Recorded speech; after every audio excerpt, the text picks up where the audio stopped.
서울 강남구 테헤란로 한복판에 우뚝 솟은 50층 빌딩의 최상층 드림테크 회장실에서 한 남자가 창밖을 내려다보고 있었습니다.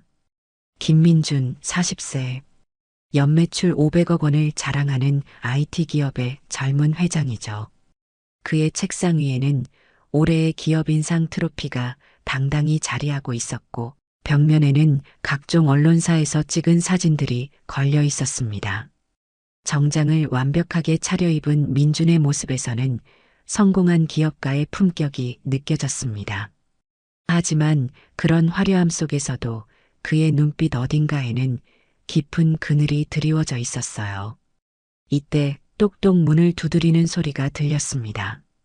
회장님, 들어가도 될까요? 비서 김 과장이 조심스럽게 문을 열고 들어왔어요. 네, 들어오세요. 민준이 의자를 돌리며 대답했습니다. 김 과장은 40대 중반의 믿음직한 비서였어요. 이 회사에서 5년째 민준을 보좌하고 있었죠. 회장님, 어머님께서 전화 주셨어요. 오늘 저녁 식사 약속 잊지 마시라고 하시더군요. 김 과장이 스케줄표를 확인하며 말했습니다. 아, 맞다. 깜빡할 뻔했네요. 어머니께 제가 꼭 모시겠다고 전해드리세요. 민준의 얼굴에 따뜻한 미소가 번졌어요. 어머니 이야기만 나와도 그의 표정이 달라지는 걸 김 과장도 잘 알고 있었습니다. 그런데 회장님, 아까부터 핸드폰에 미지의 번호로 전화가 계속 오고 있던데요. 받지 않으셔도 될까요? 김 과장이 조심스럽게 물었습니다. 민주는 책상 위 핸드폰을 보았어요. 정말로 모르는 번호의 부재중 전화가 여러 개 표시되어 있었습니다. 괜찮습니다. 중요한 일이면 문자라도 보내겠죠. 민준이 무덤덤하게 대답했지만 사실 마음 한편으로는 불안함이 스쳐 지나갔어요. 그런데 그 순간 핸드폰이 다시 울렸습니다. 똑같은 번호였어요. 받아보시죠. 김 과장이 제안했지만 민주는 고개를 저었습니다. 나중에 확인해 보겠습니다. 지금은 2시 미팅 준비부터 해야죠. 민준이 서류를 정리하기 시작했어요. 김 과장은 더 이상 묻지 않았습니다. 민준 회장의 성격을 잘 알고 있었거든요. 결정한 일은 반드시 해내지만 자신의 개인사에 대해서는 함부로 이야기하지 않는 사람이었죠. 알겠습니다. 그럼 미팅 자료는 제가 미리 준비해 놓겠습니다. 김 과장이 나가려다가 문득 멈춰서며 말했어요. 회장님, 그런데 정말 대단하세요. 제가 이 회사에 들어온 게 5년 전인데 그때와 지금을 비교하면 정말 놀랍습니다. 처음엔 직원이 30명도 안 됐는데 지금은 300명이 넘잖아요.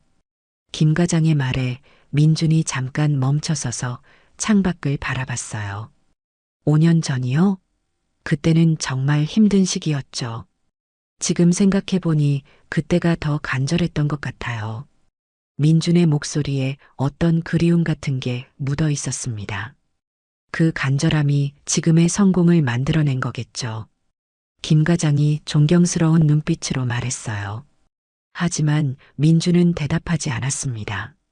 그 대신 다시 휴대폰을 보았어요. 또 부재중 전화가 하나 더 늘어 있었습니다. 이번에는 문자도 와 있었어요. 민준 씨, 저 지은이에요.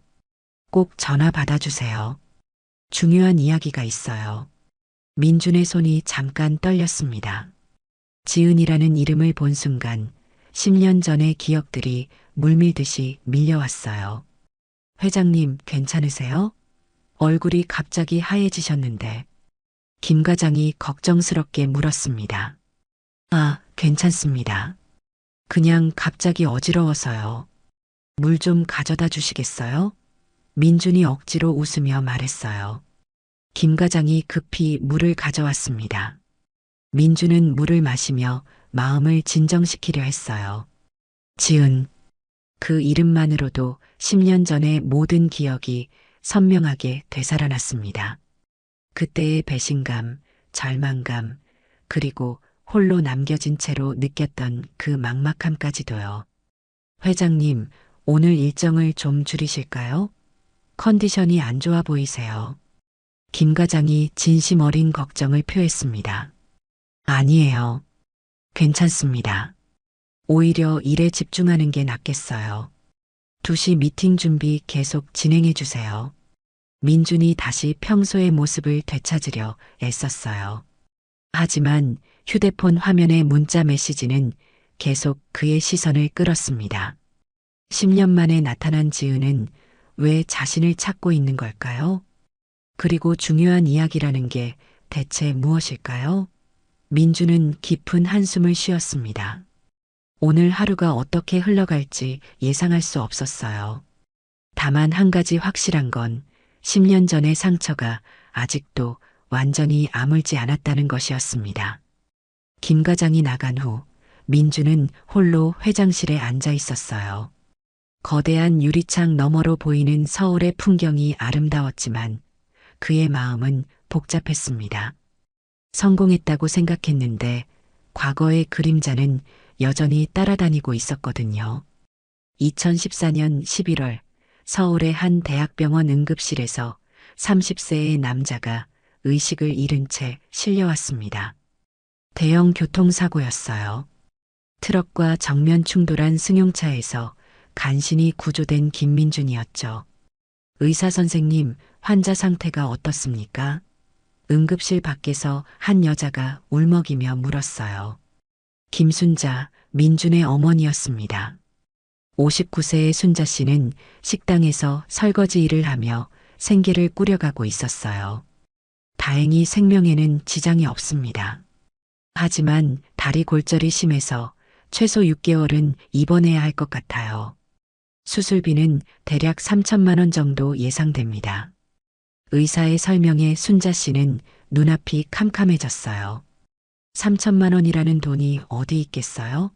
어머니, 걱정하지 마세요. 제가 마련해 볼게요.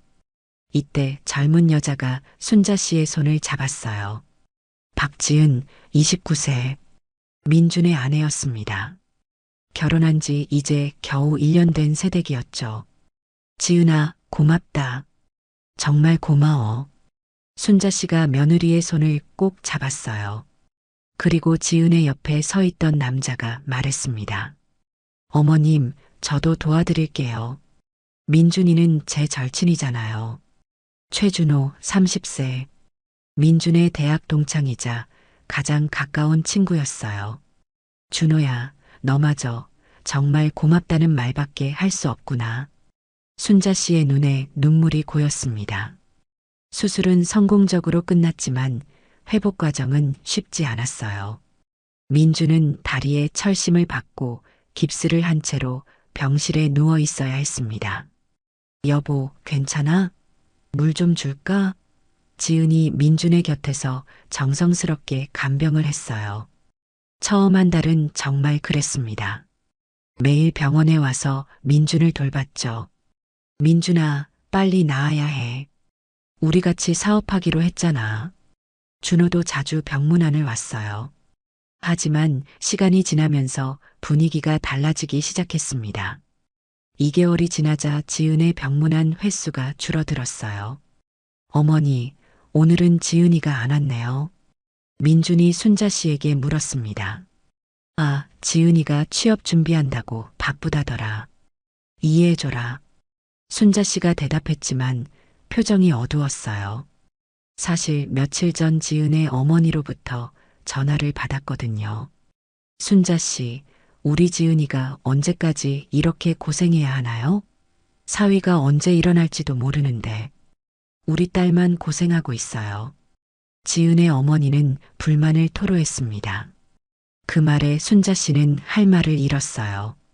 며느리가 남편을 돌보는 게 당연한 거 아닌가 싶었지만 현실적으로 병원비 문제도 있었고 지은이 일을 해야 생활비라도 벌 수 있는 상황이었거든요. 3개월째 되던 날 민주는 혼자 병실에 있었어요. 지은은 이틀째 얼굴을 보이지 않았고 준호도 일주일째 연락이 없었습니다. 아들아, 엄마가 도시락 해왔다. 순자 씨가 무거운 도시락 가방을 들고 왔어요. 하루 종일 식당에서 일하고 와서 지친 기색이 역력했지만 아들 앞에서는 밝은 표정을 지으려 애썼습니다. 어머니, 고생이 많으세요. 민준이 미안한 마음에 말했어요. 무슨 소리냐? 아들 뒷바라지 하는 게 뭔 고생이야. 순자 씨가 도시락을 차려주며 말했습니다. 하지만 민주는 어머니의 손을 보았어요. 설거지로 거칠어진 손, 화상 자국들이 여기저기 보였습니다. 아들 때문에 어머니가 고생하고 있다는 생각에 가슴이 아팠어요. 그때 같은 병실의 다른 환자가 말했습니다. 젊은이, 어머니가 참 대단하시네. 매일 오시는 걸 보니 정말 효자를 두셨어. 박할아버지였어요. 73세의 연세에도 불구하고 정정한 분이었죠. 민준이 입원한 첫날부터 같은 병실을 쓰고 있었습니다. 할아버지, 저희 어머니가 고생이 많으시죠. 민준이 쓸쓸하게 웃으며 대답했어요. 그런데 요즘 아내분은 잘 안 보이네? 박할아버지가 조심스럽게 물었습니다. 민준의 표정이 어두워졌어요. 취업 준비 때문에 바쁘다고 하네요. 민준이 억지로 웃으며 대답했지만 박할아버지는 그 억지스러운 웃음을 놓치지 않았습니다. 젊은이야, 사람은 어려울 때 진짜 모습이 나오는 법이지. 지금은 아파도 이게 내 인생의 전환점이 될 거야. 박할아버지의 말에 민주는 깊이 생각해 봤어요. 정말 어려울 때 진짜 모습이 나오는 건가요? 그렇다면 지은과 준호의 진짜 모습을 이제야 보게 된 건가요? 그날 밤 민주는 잠을 이룰 수 없었습니다. 천장을 바라보며 생각에 잠겼어요. 결혼할 때 지은이 했던 말들이 떠올랐습니다. 오빠, 평생 함께 할게요. 어떤 일이 있어도 포기하지 않을게요. 그때는 진심이었을 거예요. 하지만 현실이 이렇게 힘들 줄은 몰랐겠죠. 민준도 이해가 안 되는 건 아니었어요. 29세의 젊은 여자가 남편의 간병을 하며 미래가 불투명한 상황을 견디기란 쉽지 않을 테니까요. 하지만 그래도 섭섭했습니다. 한때는 그렇게 사랑한다고 했던 사람이 이렇게 쉽게 멀어져 가다니요. 4개월째 되던 어느 날 민주는 재활치료를 위해 휠체어를 타고 병원 복도를 지나가고 있었어요. 다리 상태가 조금씩 나아져서 이제는 혼자서도 휠체어를 움직일 수 있게 되었습니다. 그런데 복도 모퉁이에서 익숙한 목소리가 들려왔어요. 준호야, 정말 고마워. 내가 아니었다면 어떻게 했을까? 지은의 목소리였습니다. 민주는 휠체어를 멈췄어요. 지은아, 걱정하지 마. 민준이는 언제 깨어날지도 모르잖아. 너 혼자 이 모든 걸 감당할 필요 없어. 준호의 목소리가 이어졌습니다. 민준의 심장이 빠르게 뛰기 시작했어요. 무슨 의미인지 알 것 같았지만 믿고 싶지 않았습니다. 하지만 더 충격적인 말이 이어졌어요. 사실 시어머니도 나한테 차갑게 대하셔서 힘들었어. 민준이 아프기 전부터 며느리 대접을 제대로 안 해주셨거든. 지은의 목소리에 원망이 섞여 있었어요. 그런 일이 있었구나. 그럼 더욱 힘들었겠네. 준호가 위로하는 목소리로 말했습니다. 민주는 믿을 수 없었어요. 어머니가 지은에게 차갑게 대했다고요?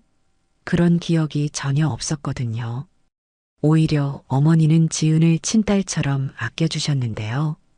그런데 또 다른 충격적인 말이 들려왔습니다. 준호야, 사실 내가 지은이네 집이 부유하다는 걸 알고 접근한 거 맞지? 지은이 갑자기 물었어요. 민준의 몸이 얼어붙었습니다. 뭔 소리야? 그런 게 아니라고.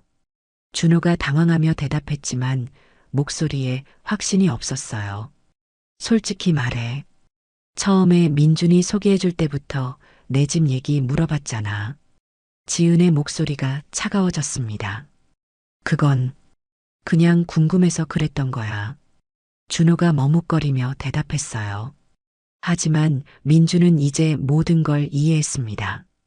준호가 지은에게 접근한 이유, 그리고 지은이 자신을 버리려는 이유까지도요. 지은이네 집은 정말 부유했어요. 아버지가 중견기업을 운영하고 있었거든요. 반면 민준의 집은 가난했죠. 어머니 혼자 식당 설거지로 생계를 이어가고 있었으니까요. 민준아, 미안해. 더 이상 기다릴 수 없을 것 같아. 지은의 목소리가 들려왔습니다. 민준의 가슴이 찢어지는 것 같았어요. 그래도 한 번만 더 생각해봐. 민준이가 깨어나면 어떻게 할 거야? 준호가 말했지만 진심 어린 걱정보다는 형식적인 말처럼 들렸어요. 이미 결정했어. 민준이한테는 내가 직접 이야기할게. 지은이 결연한 목소리로 말했습니다. 민준은 더 이상 들을 수 없었어요. 휠체어를 돌려서 자신의 병실로 향했습니다. 하지만 복도에서 더 충격적인 장면을 목격했어요. 지은과 준호가 손을 잡고 걸어가는 뒷모습이었습니다. 그 순간 민준의 세상이 무너지는 것 같았어요. 사랑하는 아내와 가장 믿었던 친구의 배신. 그보다 더 아픈 건 없을 것 같았습니다. 병실로 돌아온 민준은 아무 말도 할 수 없었어요. 박할아버지가 걱정스럽게 물었습니다. 젊은이, 왜 그렇게 안색이 안 좋아? 재활치료에서 무슨 일 있었나? 아무것도 아니에요. 그냥 좀 피곤해서요. 민준이 거짓말을 했어요. 진실을 말할 수도 없었고 말한다고 해서 달라질 것도 없었거든요. 그날 저녁 지은이 병실에 왔어요. 오랜만이었습니다. 거의 일주일 만이었죠. 민준아, 우리 이야기 좀 해야겠어. 지은이 진지한 표정으로 말했습니다. 민준은 이미 무슨 이야기인지 알고 있었어요. 하지만 직접 듣고 싶었습니다. 무슨 이야기? 민준이 담담하게 물었어요. 사실은 나 더 이상 이렇게 살 수 없을 것 같아. 지은이 고개를 숙이며 말했습니다. 무슨 뜻이야? 민준이 물었지만 이미 답을 알고 있었어요. 미안해. 정말 미안해. 하지만 내가 언제 나을지도 모르는 상황에서 나 혼자 모든 걸 감당하기엔 너무 힘들어. 지은이 눈물을 흘리며 말했습니다. 그럼 나를 버리고 가겠다는 거야? 민준이 직설적으로 물었어요. 지은이 대답하지 못했어요. 그 침묵이 답이었습니다. 그리고 준호는? 민준이 다시 물었습니다. 지은의 얼굴이 하얘졌어요. 너 들었구나. 지은이 작은 목소리로 말했습니다. 어떻게 그럴 수 있어? 준호는 내 절친이잖아. 그리고 너는 내 아내고. 민준의 목소리에 분노가 섞였어요. 미안해. 정말 미안해. 처음엔 그런 게 아니었는데. 시간이 지나면서 준호가 나를 위로해주고 도와주다 보니 지은이 울면서 말했지만 변명처럼 들렸어요. 그래서 나를 버리고 준호와 함께 가겠다는 거지? 민준이 차갑게 말했습니다. 지은이 고개를 끄덕였어요. 그리고 손가락에서 결혼 반지를 빼더니 민준의 침대 옆 탁자에 놓았습니다. 정말 미안해. 민준아. 지은이 마지막 말을 남기고 병실을 나갔어요. 민준은 그 결혼 반지를 바라봤습니다. 1년 전 결혼식에서 서로의 손가락에 끼워주던 그 반지였어요. 그때는 영원할 것 같았는데 이렇게 쉽게 끝나는군요. 박할아버지가 조용히 말했습니다. 젊은이야, 지금은 세상이 무너지는 것 같겠지만 언젠가는 이 일이 내게 약이 될 거야. 하지만 민주는 박할아버지의 위로도 들리지 않았어요. 그저 천장을 바라보며 텅 빈 마음을 달랠 뿐이었습니다. 지은이 떠난 다음 날 순자 씨가 평소보다 일찍 병원에 왔어요. 아들의 상태가 걱정돼서 일을 일찍 마치고 온 거였습니다. 아들아, 어제 지은이가 왔다 갔다고 들었는데 무슨 이야기 했니? 순자 씨가 조심스럽게 물었어요. 민주는 어머니에게 뭐라고 말해야 할지 몰랐어요. 아들이 아내에게 버림받았다는 이야기를 어떻게 할 수 있겠어요? 별거 아니에요. 그냥 안부 물어보고 갔어요. 민준이 거짓말을 했습니다. 하지만 순자 씨는 아들의 표정에서 뭔가 잘못됐다는 걸 알아챘어요. 아들아, 엄마한테는 솔직하게 말해봐. 무슨 일 있었지? 순자 씨가 다시 물었습니다. 민주는 더 이상 숨길 수 없었어요. 결국 지은이 자신을 떠났다는 이야기를 했습니다. 하지만 준호와의 관계는 말하지 않았어요. 어머니까지 상처받게 하고 싶지 않았거든요. 그 애가 어떻게 그럴 수가 있니? 순자 씨의 목소리가 떨렸어요. 분노보다는 슬픔이 더 컸습니다. 며느리라고 생각했던 지은이가 아들을 버리고 갔다는 사실이 믿어지지 않았어요. 어머니, 지은이를 원망하지 마세요. 지은이도 힘들었을 거예요. 민준이 오히려 어머니를 위로했습니다. 아들아, 넌 왜 그렇게 착하기만 하니?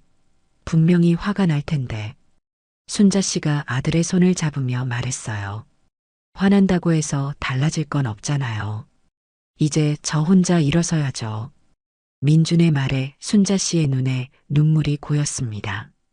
아들아, 엄마가 있잖니. 엄마가 널 끝까지 지켜줄게. 순자 씨가 아들을 꼭 안았어요. 민준도 어머니의 품에서 눈물을 흘렸습니다. 그동안 참았던 모든 감정이 터져 나왔어요. 어머니, 저 정말 열심히 살아볼게요. 지은이를 원망하지 않고 더 나은 사람이 되어보겠어요. 민준이 어머니에게 약속했습니다. 그래, 아들아. 엄마가 믿는다. 순자 씨가 아들의 등을 토닥이며 말했어요. 며칠 후 박할아버지가 퇴원을 하게 됐어요. 다리 수술이 성공적으로 끝나서 집에서 요양하면 된다고 했습니다. 젊은이, 나 이제 집에 간다. 박할아버지가 민준에게 말했어요. 할아버지, 그동안 정말 고마웠어요. 할아버지가 계셔서 많은 위로가 됐어요. 민준이 진심으로 고마워했습니다. 아직도 할 이야기가 많은데 아쉽네. 박할아버지가 웃으며 말했어요. 그런데 젊은이에게 줄 게 있어. 박할아버지가 작은 수첩을 꺼냈습니다. 이게 뭐예요? 민준이 궁금해했어요. 내가 젊었을 때 사업 아이디어들을 적어 놓은 수첩이야. 지금 시대에는 맞지 않겠지만 응용하면 뭔가 도움이 될 수도 있을 거야. 박할아버지가 수첩을 민준에게 건네줬어요. 할아버지, 이런 소중한 걸 제가 어떻게 받을 수 있어요? 민준이 사양했지만 박할아버지는 고개를 저었습니다. 젊은이, 나는 이제 나이가 많아서 이 아이디어들을 써볼 기회가 없어. 하지만 너는 젊잖아. 지금은 힘들어도 언젠가는 일어설 거야. 그때 이게 도움이 될 거라고 믿어. 박할아버지의 말에 민주는 깊이 감동했어요. 할아버지, 정말 감사합니다. 꼭 좋은 일에 사용하겠어요. 민준이 수첩을 소중히 받았습니다. 그리고 젊은이, 마지막으로 한 가지만 더 말해주고 싶어. 박할아버지가 진지한 표정을 지었어요. 사람은 어려울 때 진짜 모습이 나온다고 했지? 너를 떠난 사람들의 진짜 모습을 봤으니 이제는 너의 진짜 모습을 보여줄 때야. 박할아버지의 말이 민준의 가슴에 깊이 새겨졌어요. 네, 할아버지. 꼭 기억하겠습니다. 민준이 약속했습니다. 박할아버지가 떠난 후 민준은 홀로 병실에 남았어요. 하지만 이상하게 외롭지 않았습니다. 오히려 새로운 결심이 생겼어요. 박할아버지가 준 수첩을 펼쳐봤습니다. 정말 다양한 사업 아이디어들이 적혀 있었어요. 대부분 지금 시대에는 맞지 않는 내용들이었지만 그 안에서 뭔가 영감을 얻을 수 있을 것 같았습니다. 그날 밤 순자 씨가 왔어요. 평소보다 표정이 밝아 보였습니다. 아들아, 좋은 소식이 있어. 순자 씨가 기뻐하며 말했어요. 무슨 소식이에요? 민준이 궁금해했습니다. 의사 선생님이 그러는데 내 회복 속도가 예상보다 빨라서 한 달 후면 퇴원할 수 있을 것 같다고 하시더라. 순자 씨가 기쁜 소식을 전했어요. 정말요? 민준도 기뻤습니다. 그래, 정말이야. 이제 곧 집에 갈 수 있어. 순자 씨가 아들의 손을 잡으며 말했어요. 어머니, 제가 태어나면 꼭 성공해서 어머니를 편하게 해드릴게요. 민준이 진지하게 말했습니다. 아들아, 그런 말 하지 마. 엄마는 내가 건강하게만 살아주면 그걸로 충분해. 순자 씨가 아들을 걱정하며 말했어요. 하지만 민준의 결심은 확고했습니다. 박할아버지의 수첩과 어머니의 사랑, 그리고 자신을 버린 사람들에 대한 원망이 아닌 더 나은 사람이 되겠다는 의지가 합쳐져서 새로운 목표가 생겼어요. 퇴원 후 민주는 작은 원룸으로 이사를 갔어요. 순자 씨가 아들을 위해 마련해 준 곳이었습니다. 보증금 500만 원에 월세 30만 원짜리 작은 방이었지만 민준에게는 새로운 출발의 공간이었어요. 아들아, 여기가 좀 좁긴 하지만 깨끗하잖니? 순자 씨가 방을 둘러보며 말했습니다. 어머니, 여기면 충분해요. 오히려 너무 좋은걸요? 민준이 진심으로 고마워했어요. 그런데 아들아, 앞으로 뭘 할 생각이니? 순자 씨가 걱정스럽게 물었습니다. 민준은 박할아버지가 준 수첩을 꺼냈어요. 이것 좀 보세요. 박할아버지가 주신 건데 여기에 여러 가지 사업 아이디어가 적혀 있어요. 이걸 참고해서 뭔가 해보려고요. 민준이 수첩을 펼쳐 보이며 설명했습니다. 아들아, 그런 건 어렵지 않을까? 돈도 없는데 어떻게 사업을 해? 순자 씨가 현실적인 걱정을 했어요. 어머니, 요즘은 컴퓨터만 있으면 할 수 있는 일이 많아요. 특히 앱 개발 같은 거요. 민준이 자신 있게 말했습니다. 사실 민준은 대학에서 컴퓨터공학을 전공했어요. 졸업 후에는 중소 IT 회사에서 3년간 일했었죠. 그래서 프로그래밍에 대한 기초는 탄탄했습니다. 앱이 뭐니? 순자 씨가 궁금해했어요. 스마트폰에서 사용하는 프로그램이요. 요즘 사람들이 게임도 하고 음식도 주문하고 택시도 부르는 그런 것들 말이에요. 민준이 쉽게 설명해 줬습니다. 아, 그런 거구나. 그런데 그걸 너 혼자 만들 수 있어? 순자 씨가 반신반의하며 물었어요. 시간은 걸리겠지만 할 수 있어요. 박할아버지 수첩에 보니까 정말 좋은 아이디어가 있더라고요. 이걸 현대식으로 바꿔서 만들면 될 것 같아요. 민준이 열정적으로 말했습니다. 그렇다면 한번 해봐라. 엄마가 뒷바라지 해줄게. 순자 씨가 아들을 격려했어요. 다음 날부터 민준은 본격적으로 앱 개발에 들어갔어요. 박할아버지의 수첩에는 동네 사람들끼리 서로 도움을 주고받는 시스템에 대한 아이디어가 적혀 있었습니다. 그걸 현대식으로 바꿔서 동네 주민들이 간단한 일을 서로 도와주고 소정의 수수료를 받는 앱으로 발전시킨 거예요. 매일 새벽 6시에 일어나서 밤 12시까지 코딩에 매달렸습니다. 중간중간 재활치료도 받아야 했지만 그 시간을 제외하고는 온전히 개발에 집중했어요. 아들아, 너무 무리하지 마라. 몸이 먼저야. 순자 씨가 걱정하며 말했어요. 매일 새벽마다 도시락을 싸서 가져다 주셨거든요. 어머니, 괜찮아요. 지금이 중요한 때라서요. 민준이 대답하며 계속 작업했습니다. 한 달이 지나자 앱의 기본 틀이 완성됐어요. 하지만 혼자서는 한계가 있었습니다. 특히 디자인 부분과 서버 관리 쪽에서 전문가의 도움이 필요했어요. 그러던 어느 날 민준이 사는 원룸 옆집에 이사 온 사람이 있었습니다. 똑똑똑. 안녕하세요. 옆집에 이사 온 이철수라고 합니다. 32세 정도로 보이는 남자가 인사를 했어요. 안녕하세요. 김민준입니다. 민준이 대답했어요. 그런데 혹시 뭐 하시는 분이세요? 매일 타자 치는 소리가 들려서요. 이철수가 궁금해했습니다. 아, 앱 개발을 하고 있어요. 혹시 방해가 됐나요? 민준이 미안해했어요. 아니에요, 전혀요. 저도 개발자거든요. 그래서 더 궁금했어요. 이철수가 관심을 보였습니다. 정말요? 어떤 분야세요? 민준이 반가워했어요. 웹 개발이랑 서버 관리 쪽이요. 그런데 최근에 다니던 회사가 부도나서 실업자가 됐어요. 이철수가 씁쓸하게 웃으며 말했습니다. 그렇다면 혹시 제 프로젝트에 관심 있으세요? 민준이 제안했어요. 어떤 프로젝트인데요? 이철수가 호기심을 보였습니다. 민준은 자신이 개발 중인 앱에 대해 자세히 설명해 줬어요. 동네 주민들끼리 서로 도움을 주고받는 플랫폼이라는 아이디어에 이철수는 눈이 번쩍 뜨였습니다. 정말 좋은 아이디어네요. 요즘 1인 가구가 늘어나면서 이런 서비스가 꼭 필요할 것 같아요. 이철수가 흥미를 보였어요. 그런데 혼자 하기에는 규모가 크지 않나요? 맞아요. 그래서 함께할 사람을 찾고 있었어요.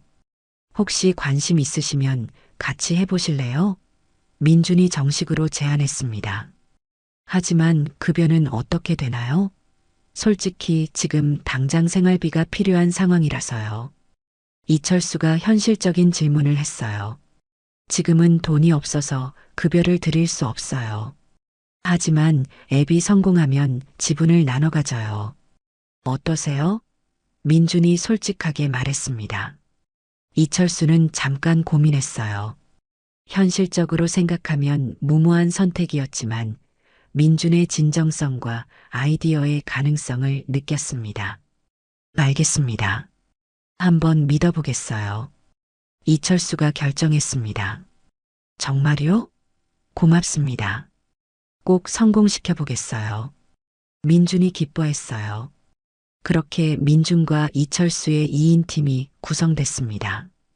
이철수가 합류한 후 개발 속도가 훨씬 빨라졌어요. 민준이 앱의 기본 기능을 개발하면 이철수가 서버 작업과 최적화를 담당했습니다. 2달 후에는 베타 버전이 완성됐어요. 드디어 앱을 출시할 수 있게 된 거죠. 이름은 도우미오로 정했습니다. 동네 주민들이 서로 도움을 요청하고 제공할 수 있는 플랫폼이었어요.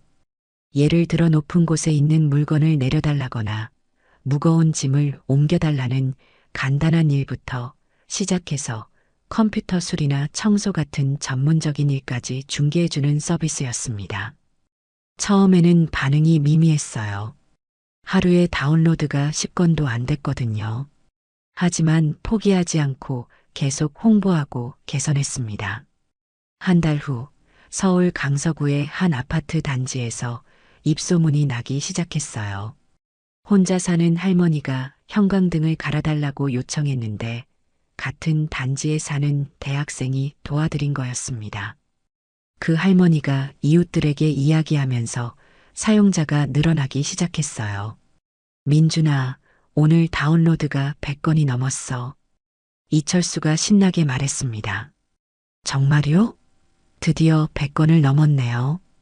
민준도 기뻤습니다. 그리고 수익도 조금씩 생기기 시작했어요.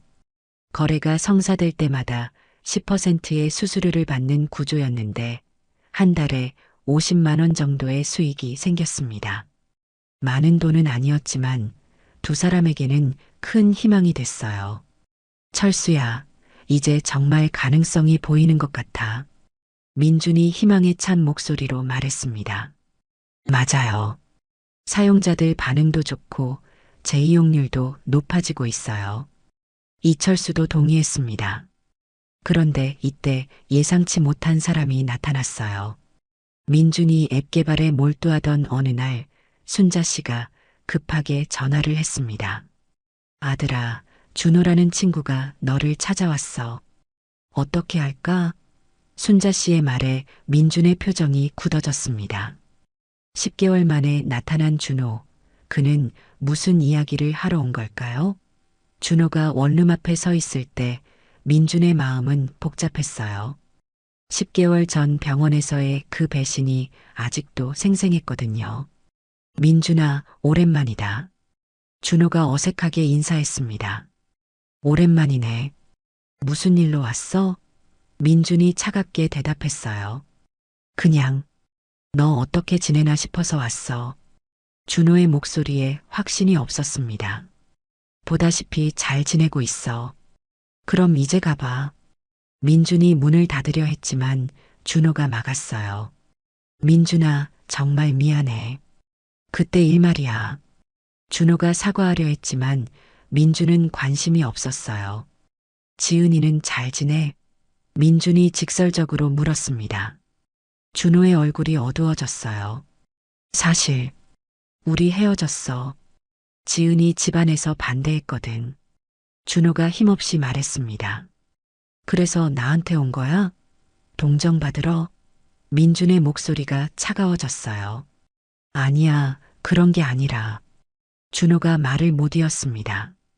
준호야, 이제 그만 가봐. 우리 사이에 할 말은 없을 것 같은데? 민준이 단호하게 말했어요. 준호는 더 이상 말하지 못하고 돌아갔습니다. 민준은 그 일 이후로 더욱 앱 개발에 몰두했어요. 배신당한 감정을 성공에 대한 의지로 바꾼 거죠. 1년이 지나자 도우미오 앱은 서울 전역으로 확산됐습니다. 사용자가 10,000명을 넘어섰고 월 수익도 500만 원까지 늘어났어요. 이제는 좀 더 큰 사무실이 필요할 것 같아. 민준이 이철수에게 말했습니다. 맞아요. 그리고 직원도 더 뽑아야겠어요. 디자이너랑 마케팅 담당자가 필요해요. 이철수가 동의했어요. 그렇게 작은 사무실을 얻고 직원 2명을 더 채용했습니다. 김지영 디자이너와 박성민 마케팅 담당자였어요.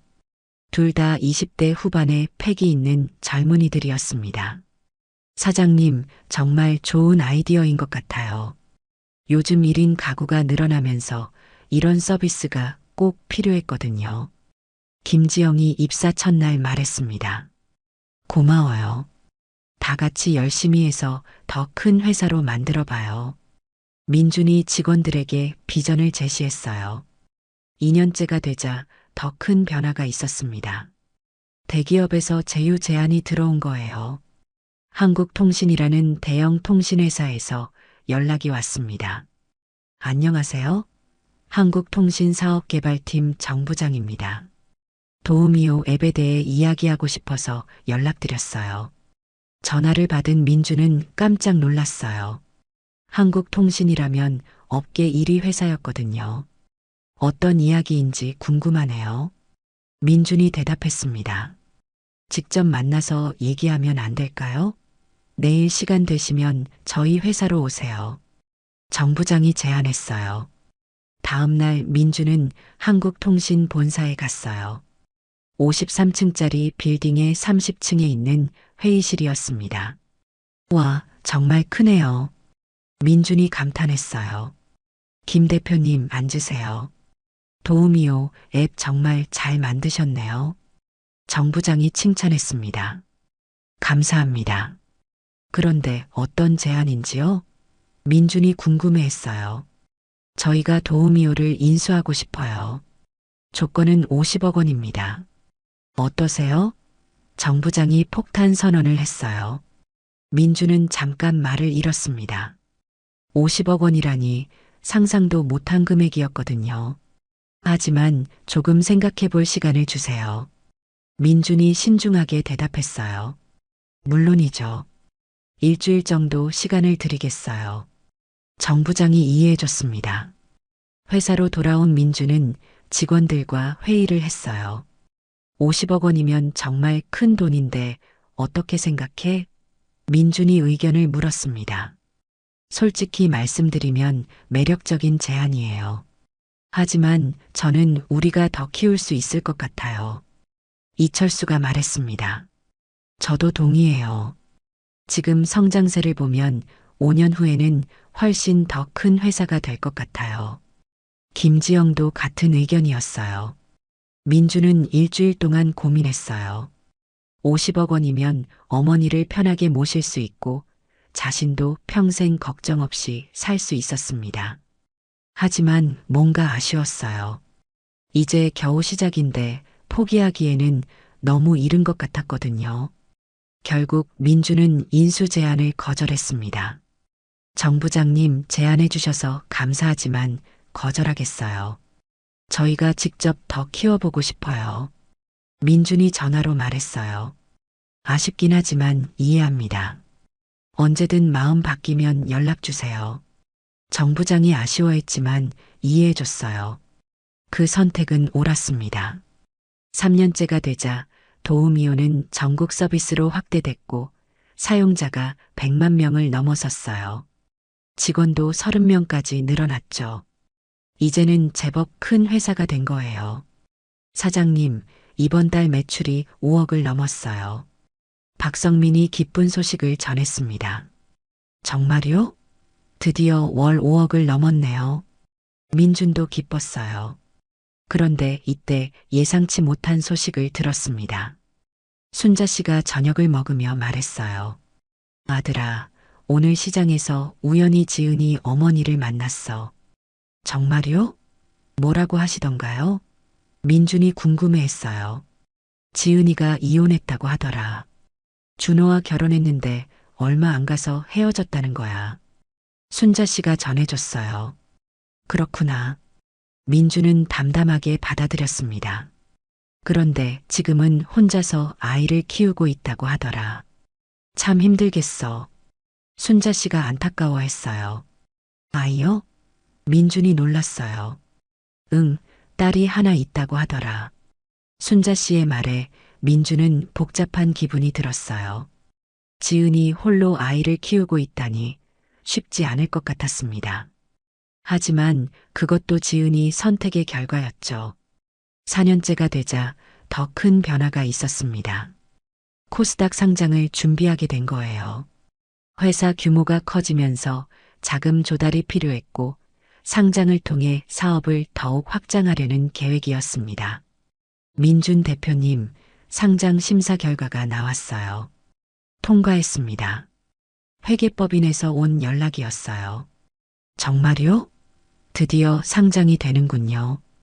민준이 감격했어요.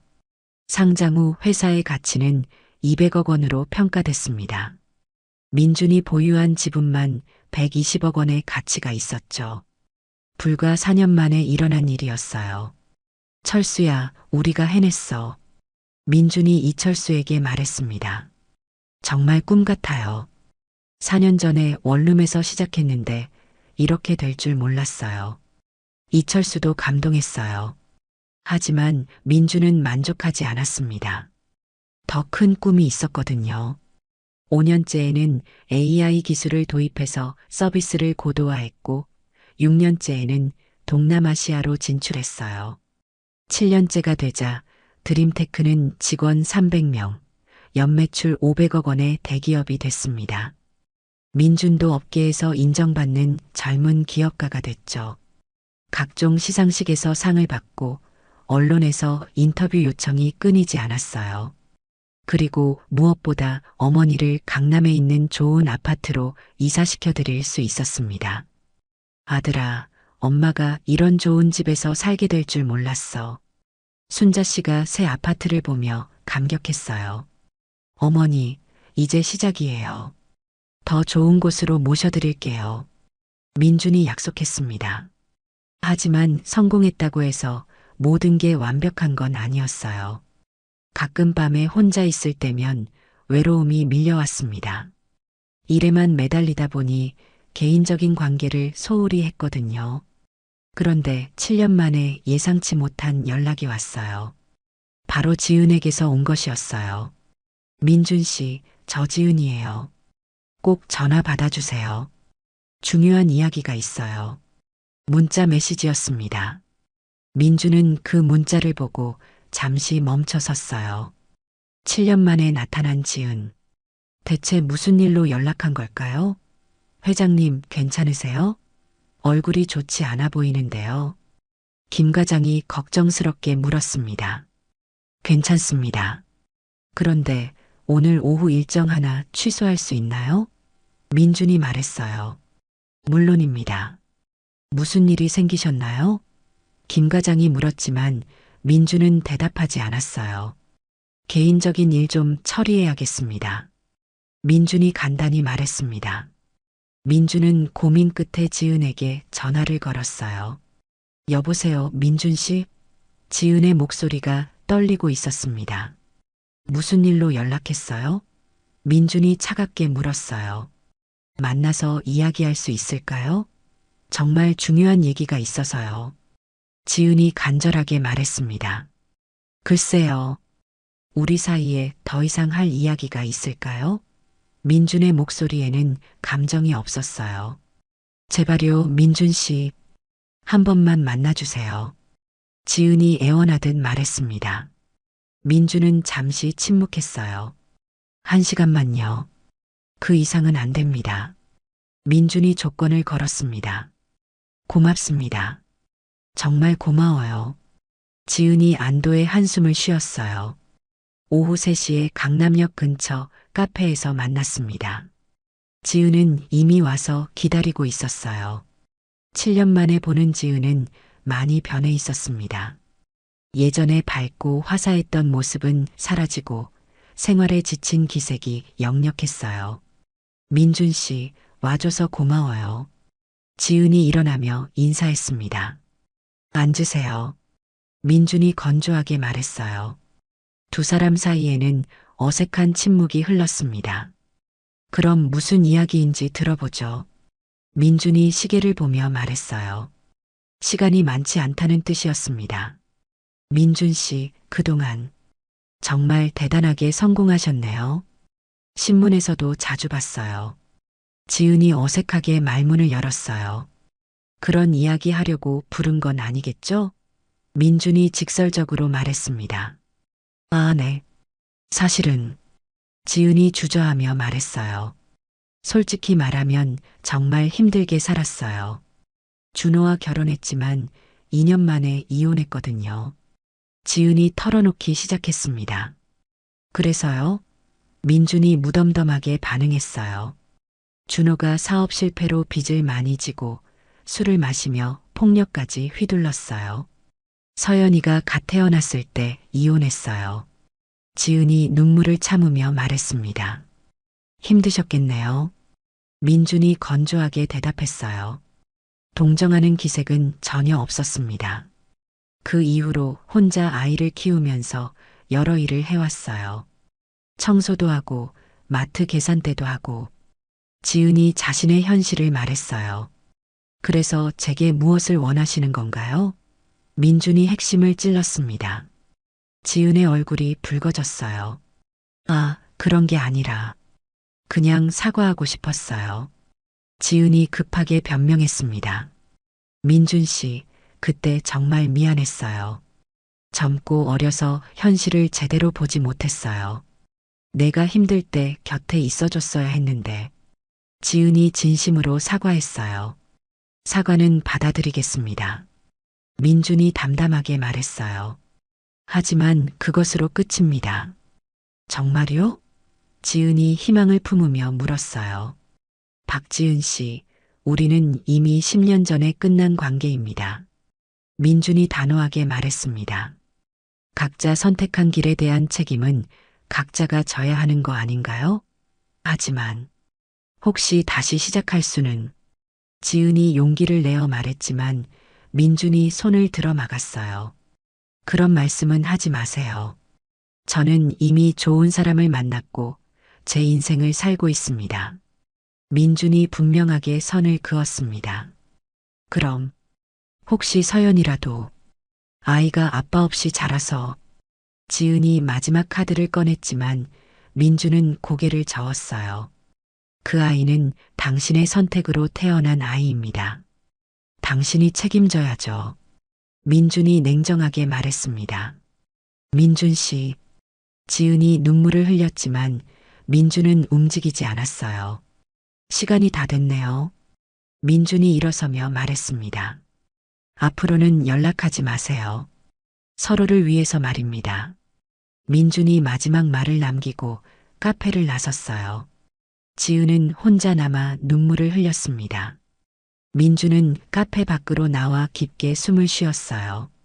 가슴 한편이 아팠지만 이제 정말로 끝이었습니다. 과거는 과거일 뿐이었어요. 차에 타면서 민주는 수진에게 전화를 걸었습니다. 수진아, 나야. 오늘 저녁에 시간 있어?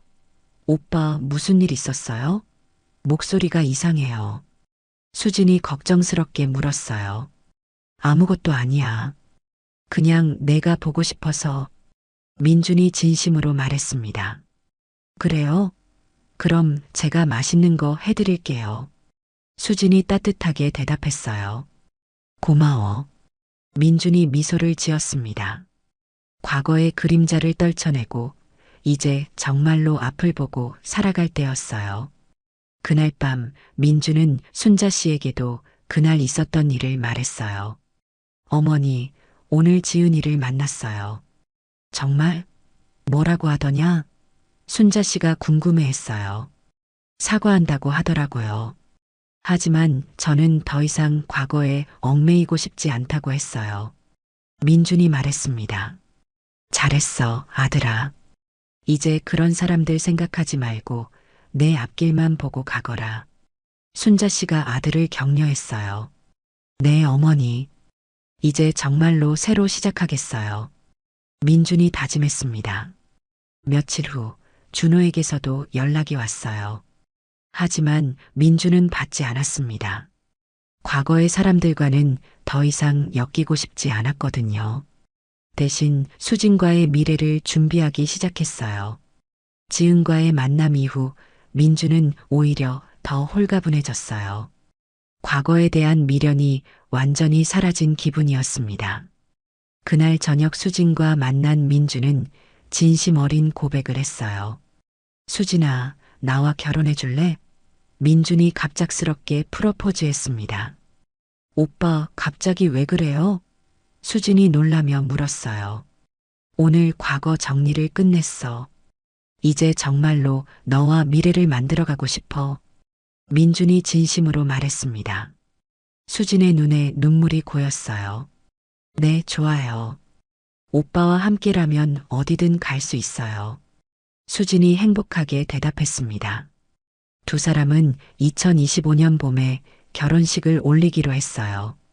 준비하는 과정도 즐거웠습니다. 순자 씨도 수진을 무척 좋아했거든요. 수진이는 정말 좋은 아이구나. 우리 민준이가 복이 많아. 순자 씨가 며느리를 보며 흐뭇해했습니다. 어머니, 제가 오빠를 잘 모실게요. 수진이 정중하게 인사했어요. 한편 지은은 여전히 힘든 생활을 이어가고 있었어요. 민준에게 거절당한 후 더욱 절망스러웠지만 서연이 때문에 포기할 수는 없었습니다.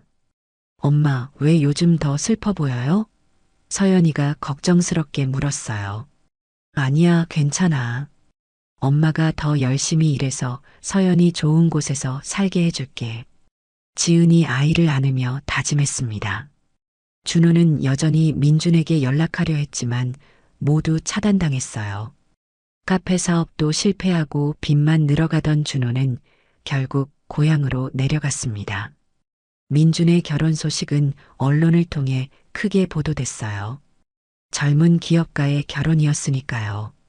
지은도 그 소식을 신문으로 보게 됐습니다. 정말 행복해 보이는 민준의 모습을 보며 지은은 복잡한 심정이 들었어요. 그래도 다행이야. 민준 씨는 좋은 사람 만나서 행복하게 사네. 지은이 쓸쓸하게 혼잣말했습니다. 결혼식 날 민준은 정말 행복해 보였어요. 수진도 아름다운 웨딩드레스를 입고 빛나고 있었습니다. 하객들 앞에서 민준이 소감을 말했어요. 오늘 이 자리에 와주신 모든 분들께 감사드립니다. 저는 정말 행복합니다. 과거의 아픔도 있었지만 그 모든 경험이 지금의 저를 만들었다고 생각합니다. 앞으로는 수진이와 함께 더 큰 꿈을 향해 나아가겠습니다. 민준의 말에 모든 사람들이 박수를 쳤어요. 순자 씨는 감격의 눈물을 흘렸습니다. 우리 민준이가 정말 훌륭한 사람이 됐구나. 순자 씨가 자랑스러워했어요. 신혼여행을 다녀온 후 민준과 수지는 본격적인 부부 생활을 시작했어요. 회사 일도 순조로웠고 개인적으로도 행복했습니다. 1년 후 수진이 임신 소식을 알려왔어요. 오빠, 우리 아기가 생겼어요. 수진이 기쁘게 말했습니다. 정말요? 민준이 수진을 안으며 기뻐했어요. 순자 씨도 손자 소식에 정말 기뻤습니다. 아이고, 우리 집의 대가 이어지는구나. 순자 씨가 감격했어요. 민준의 아들은 건강하게 태어났어요. 민호라는 이름을 지어줬습니다. 민준은 아들을 보며 새로운 다짐을 했어요. 민호야, 아빠가 정말 좋은 세상을 만들어줄게. 민준이 아들에게 속삭였습니다. 한편 지은은 여전히 어려운 생활을 하고 있었어요. 서연이도 초등학교에 입학했지만 학용품조차 제대로 사주기 어려운 상황이었습니다. 하지만 지은은 포기하지 않았어요. 엄마가 꼭 성공해서 서연이 좋은 대학 보내줄게. 지은이 아이에게 약속했습니다. 엄마, 괜찮아요. 저는 엄마만 있으면 행복해요. 10살이 된 서연이가 의젓하게 대답했습니다.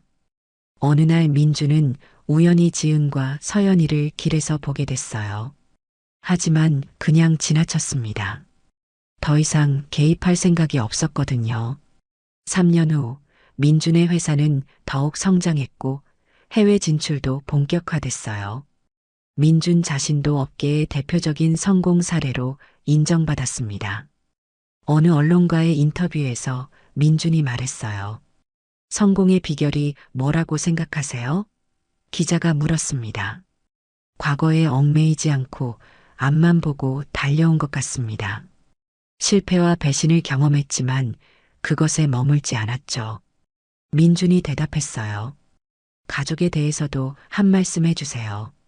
기자가 또 물었습니다. 제 곁에 있는 사람들이 진짜 소중한 사람들입니다. 어머니, 아내, 아들, 그리고 저를 믿고 따라와 준 직원들. 이들과 함께 더 큰 꿈을 이뤄나가고 싶습니다. 민준이 진심으로 말했습니다. 저녁에 집으로 돌아온 민준은 가족과 함께 행복한 시간을 보냈어요. 아빠, 저도 커서 아빠처럼 훌륭한 사람이 될래요. 4살이 된 민호가 말했습니다. 그래, 민호야. 아빠보다 더 훌륭한 사람이 되렴. 민준이 아들을 안으며 말했어요. 오빠, 정말 행복해요. 수진이 민준에게 기댔습니다. 나도 마찬가지야. 이보다 더 바랄 게 없어. 민준이 아내의 손을 잡았어요. 순자 씨도 손자를 보며 흐뭇해했습니다. 우리 민준이가 진짜 성공한 게 돈을 많이 번 게 아니라 좋은 가정을 꾸린 거구나. 순자 씨가 말했어요. 그날 밤 민준은 창밖을 보며 생각했어요. 10년 전에 그 절망적인 순간들이 결국 지금의 행복을 만들어준 거였구나. 과거의 배신과 아픔이 있었기에 진정한 사랑과 성공의 가치를 알게 된 거였어요. 진정한 성공은 과거에 복수하는 것도 모든 사람을 용서해 주는 것도 아니었습니다. 자신의 길을 묵묵히 걸어가며 진짜 소중한 사람들과 함께 행복을 만들어가는 것이었어요. 민주는 이제 완전히 과거를 떠나보냈습니다. 앞으로는 가족과 함께 더 큰 꿈을 향해 나아갈 일만 남았어요. 오늘 이야기가 좋으셨다면 구독과 댓글, 알람 설정 잊지 마시고 소중한 댓글 하나가 정말 큰 힘이 됩니다. 시청해 주셔서 진심으로 감사드립니다.